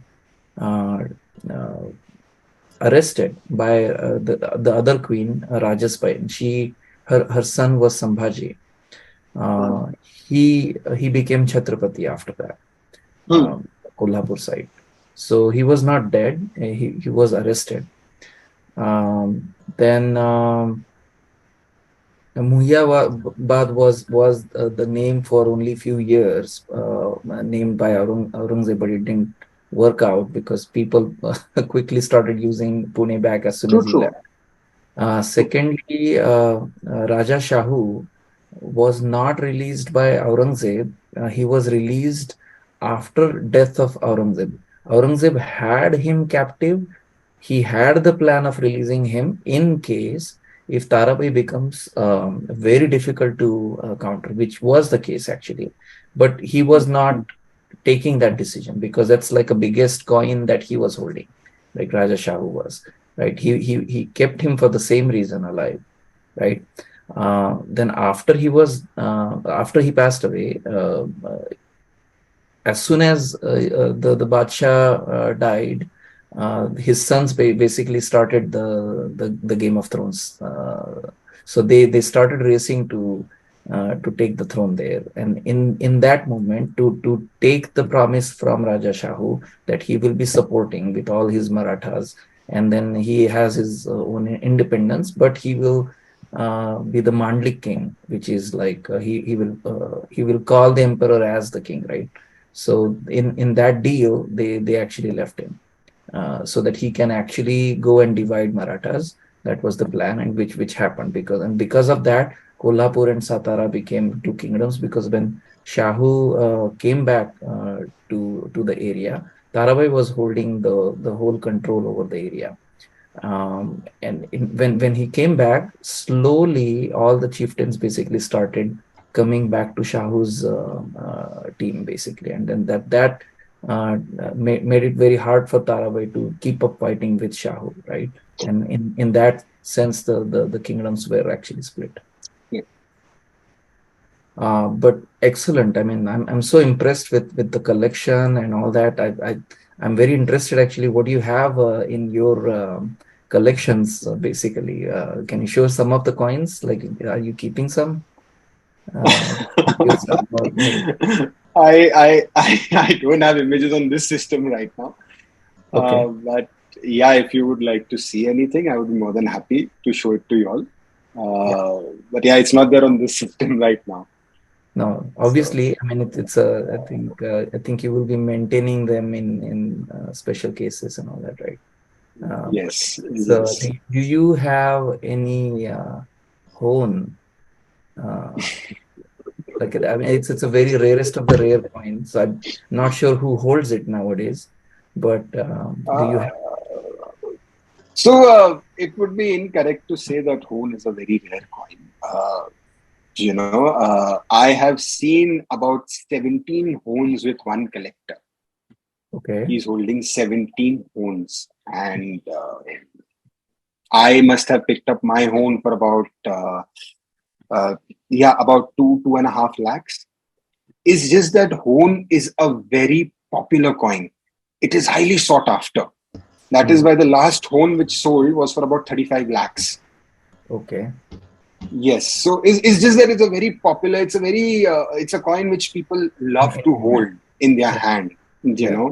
and that is why it's considered. But I wouldn't consider Hoon to be that rare a coin. It's Okay. just that it's a very fabled coin, very fabulous kind of a coin. I think There it's are a many other. There legacy are of many Shivaji other. Maharaj. So, yeah. There are actually many other coins which are more rarer than the Chakdamba Prasanna rupee is something which is, I would say a rarity, Okay. but obviously people don't understand that coin. They've not seen that coin. And so that's one. There's another coin of Alibag, which is, called as the Shri rupee. It Right. is a coin which has only the word Shri written on it, nothing else on Mm-hmm. both the sides. An extremely rare coin of the Marathas. Yeah. So, yes, What about Shivrai? the copper shivrais, Yeah. copper shivrais, you get them very easily. You get them. So, but yeah, there are many varieties in the shivrai. Like shivrais which have floral symbols, shivrai which have ankush, shivrai which have nagfani on them. These are considerably scarce. I wouldn't call them rare, Mm-hmm. but yeah, you can easily get a shivrai for a couple of hundred of rupees. So not a rarity as such, shivrai. Right.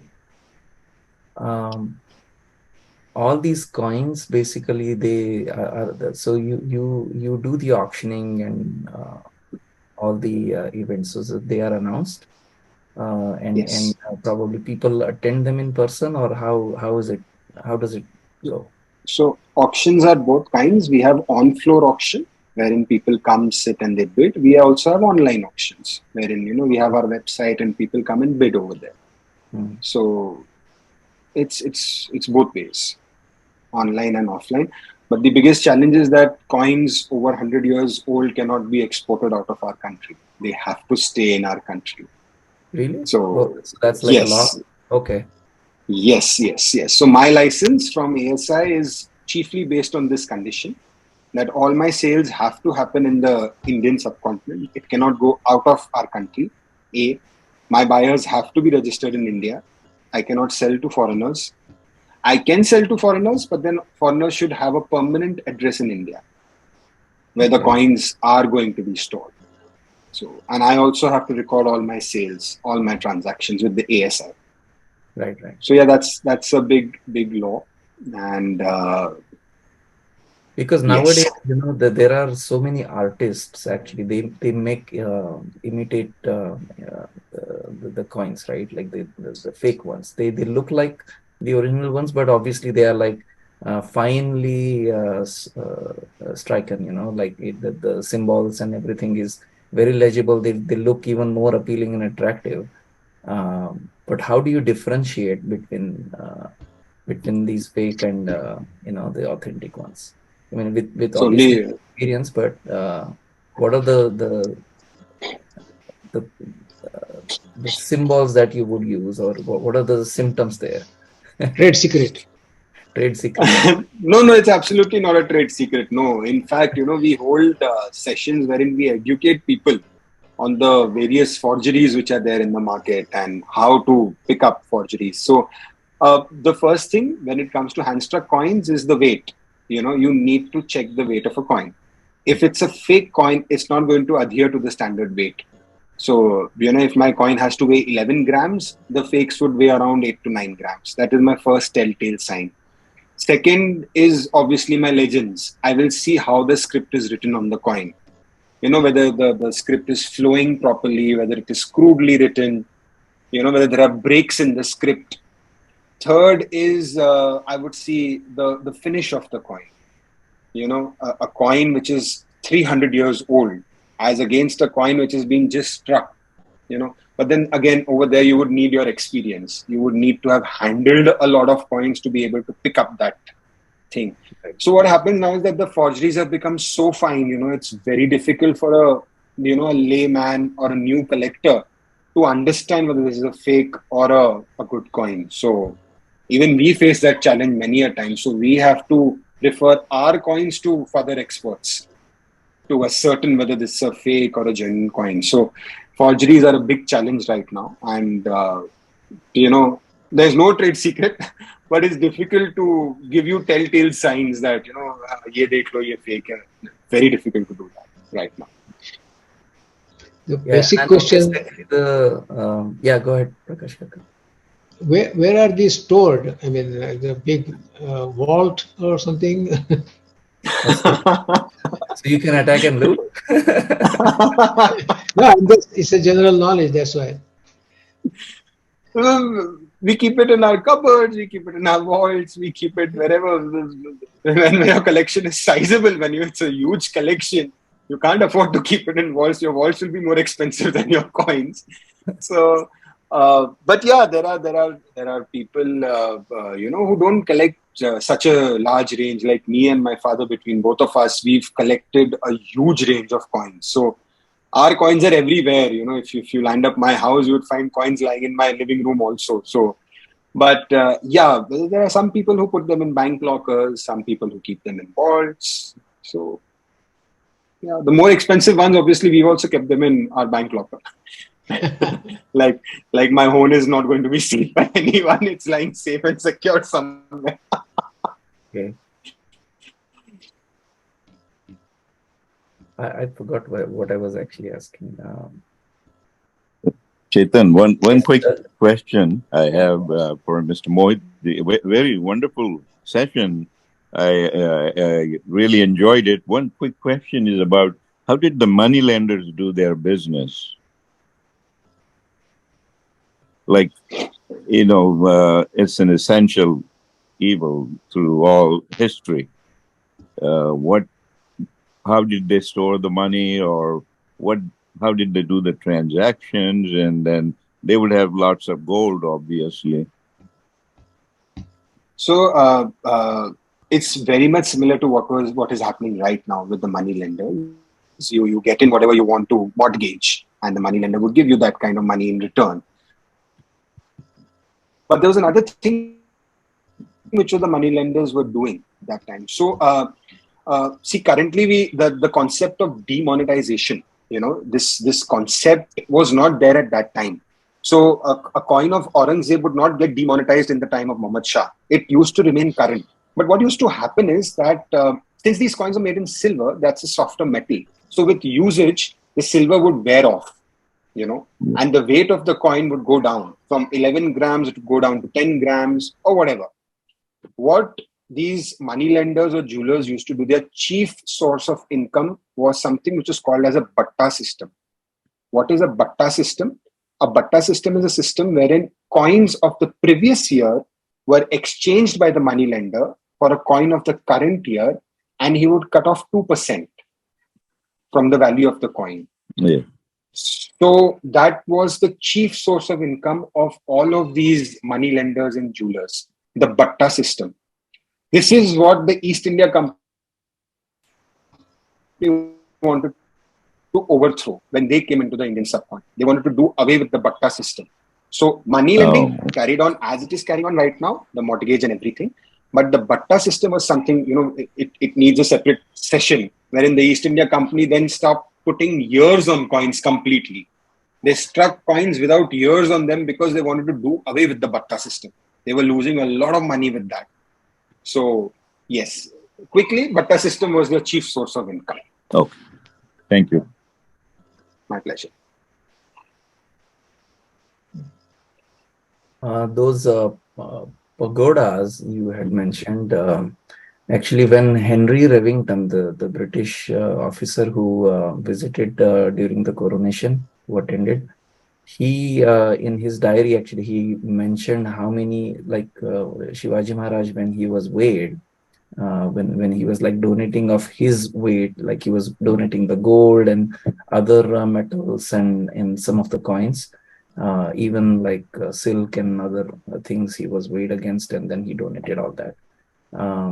In that he had weighed some pagodas also, and then he counted how many pagodas were donated, and based on that he was able to actually exactly tell us the weight of Shivaji Maharaj, how much he was weighing.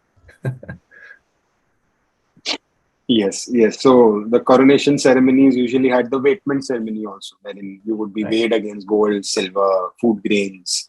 All of that would be done in succession. So, yes. So Amazing. the Very. sorry, Go ahead, Prakash. no. So the coin uh, the Aurangzeb, when he died, and after that the next king came in, and was that coin valid even after him or was discarded? No, like I said, demonetization was not a concept.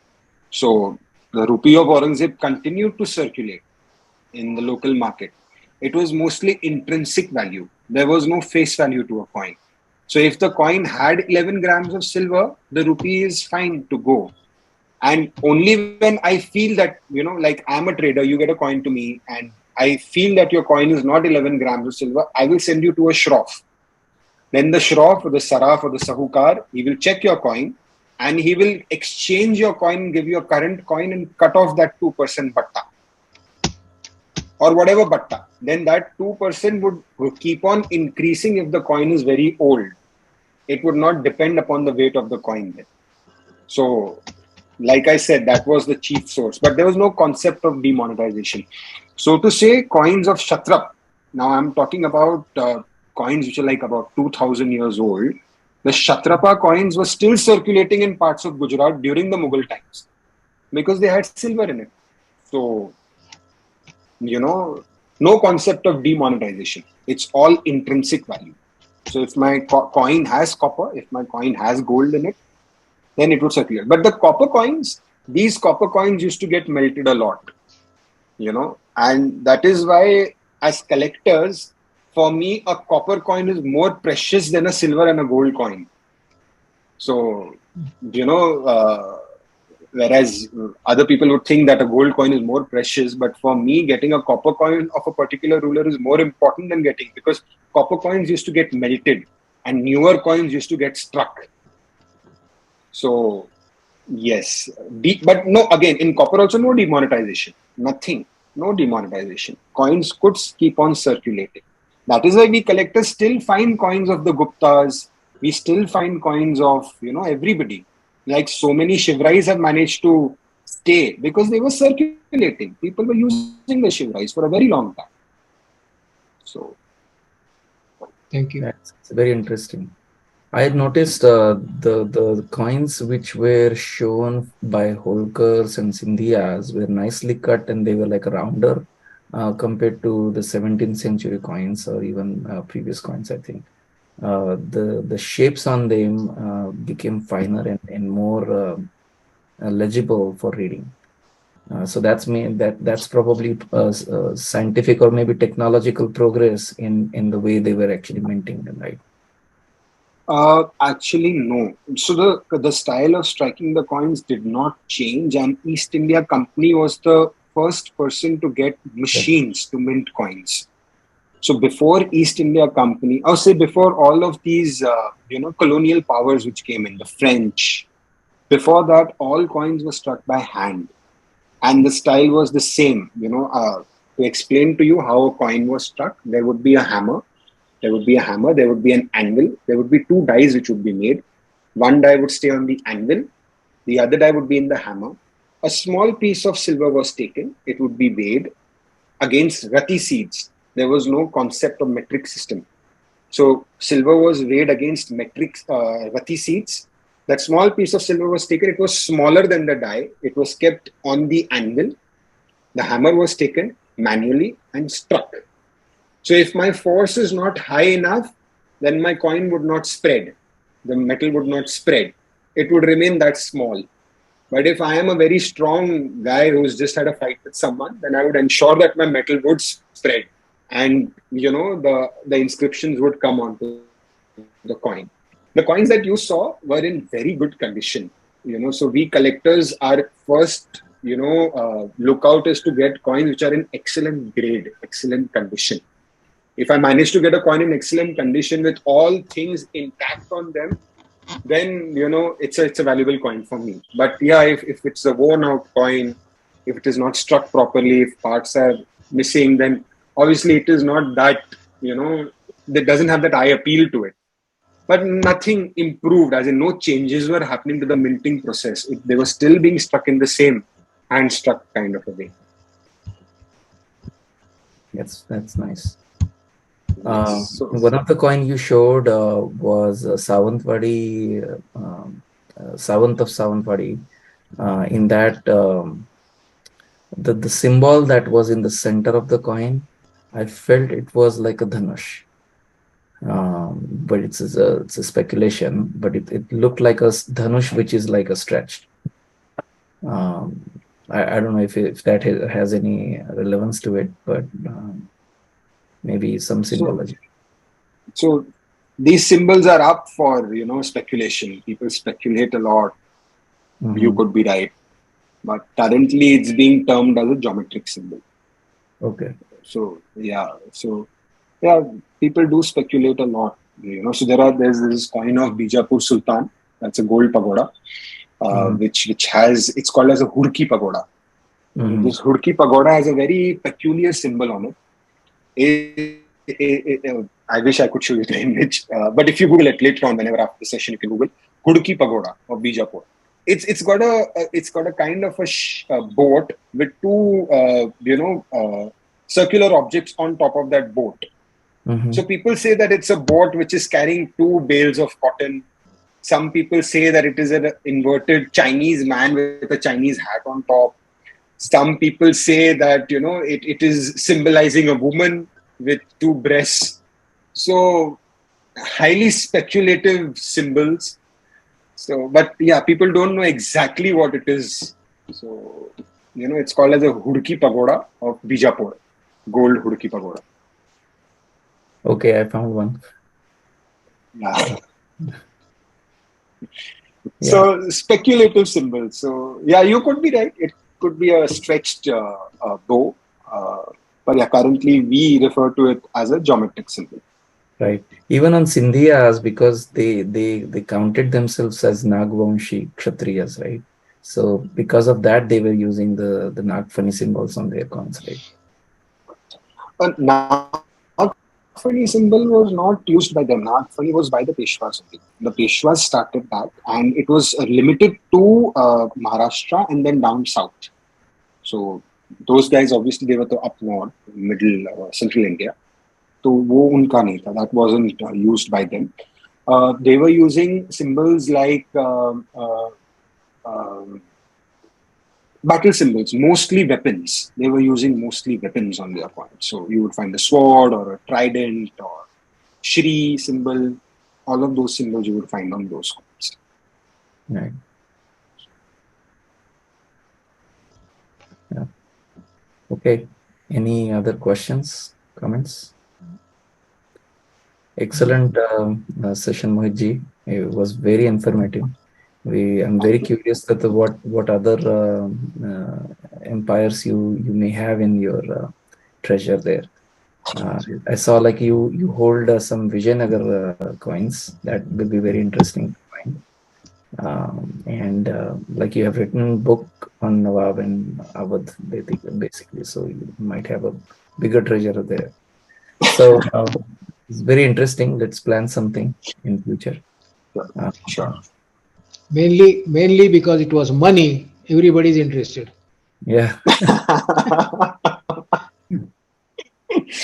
No, but my case is a little strange and a little different. When all of us friends were collecting coins and stuff, everybody ran after the British coins. It's because the British coins are very easy to read. You can make out that this is a coin of Victoria. It has the year on it. It has the denomination on it. It is you can read everything on a coin. I got enamored by these coins because of the script. I could not understand what is written on that coin. That's why I started picking up these coins. And then mine was a retro kind of a thing. I picked up the coin, then I learned the script, then I learned the language, and then I learned the history. So, although, yeah, money is definitely money to hey, that is there. But then, yeah, my interests were peaked because of different reasons. Because obviously, when it came to Maratha, staying in Maharashtra, everybody told me that ये Shivrai is the only coin. हो ना गया तो बहुत हो गया. And then I said that is absolutely not possible. They must have struck more coins. How can you say that they did not strike coins?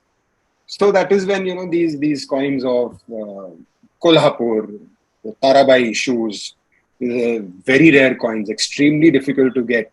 So whenever they used to pop up in auctions, they used to be wrongly described by people because they did not know the history behind it. Not all auctioneers know. It's only a few researchers who would know that ye kyun chapa, what was the reason of striking that coin. So that is what piqued my interest, that what were the coins being struck actually. Apart from the Shivrai. Obviously, everybody knows the Shivrai. You can read over that. आपको पढ़ के ही समझ में आ जाएगा कि एक Maratha coin है. But इसके अलावा और क्या? इसके अलावा और क्या? Like that Shri Sikka which I told you about. There's someone who has that Shri Sikka. He's not selling it to me. He also knows what it is. I also know what it is. So yeah. So this is more a kind of a thing that I know what a coin is, but he's not selling it to me. So I'm waiting. So yeah, collectors are strange and funny. We collectors are quite weird in some ways. Sort of a tangential question. I trust you studied coins from not just Marathas, but from other empires or dynasties. Ahoms in Assam ruled almost until the British took over. So they never really came under the Mughal or a Muslim influence. So have you ever seen Ahom coins? I have Ahom coins in my collection. Okay. They are very pretty coins. They are also the most unique kind of coins. They did not make circular coins or square coins, which was the norm at that time. They had an 8-sided coin. Okay. Their coin had a different shape altogether. A. B. Their coins were in Ahom script, that is the Thai script. Their coins were in Bengali. And the language was Assamese, obviously, on them. Their coins are also unique because they struck coins with the name of their queens on them. So Shiva Simha and Rudra Simha, all of these, they struck coins with the names of their queens on them. So that is also another interesting aspect of Ahom coins. There is one coin of Assam which is struck in the name of Aurangzeb. Very interesting history behind that coin. So Aurangzeb wanted to capture Assam, and he was absolutely not able to do that. So the entire Mughal army was at the foothills of Assam, and the Assamese people were up on the mountains, and they were completely stopped. So there was no need to come down for them. The Mughal army could not go up the mountains, so there was a big standoff. Finally, what the Mughal army chief did is that he requested the Assamese king that just strike a coin in the name of Aurangzeb and I'll be gone from here. Just give me a tribute. I don't want to attack Assam. I'm tired of waiting here. So there's just one coin in the name of Aurangzeb with the mint name Assam on it. And it has a year on it. So that's an interesting history of Assam. So although it never came under the Mughal rule, but there's that one coin which is there. But apart from that one coin, everything else is home kings. And yes, so obviously they are not in Farsi or Persian. They are all in Assamese or Bengali. Like I said, yeah, a home script, and a Bengali script. Yeah. Assamese is the language. Yeah. Okay. Yeah, it's a good question. Thanks. Yeah. Yeah, wonderful. So all of these northeastern states, Assam, Tripura, Manipur,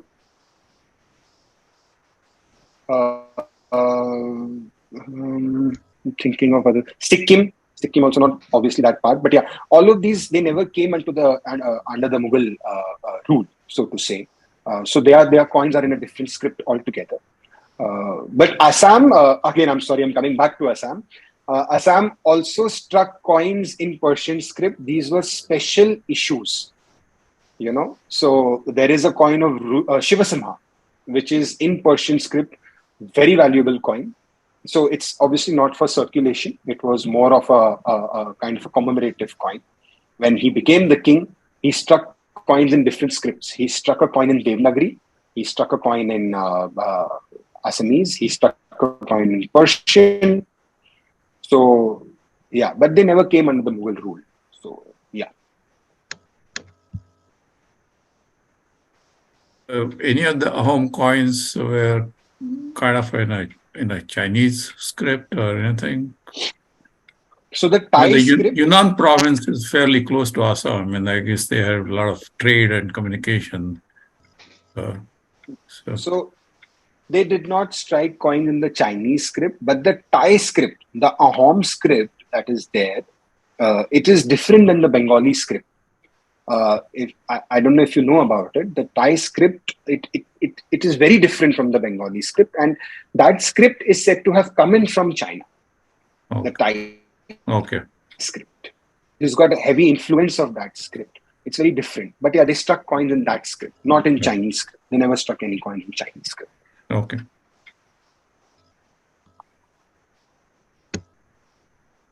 Okay, wonderful. I think we are well over the time. So Shalaka, can you stop the recording, please?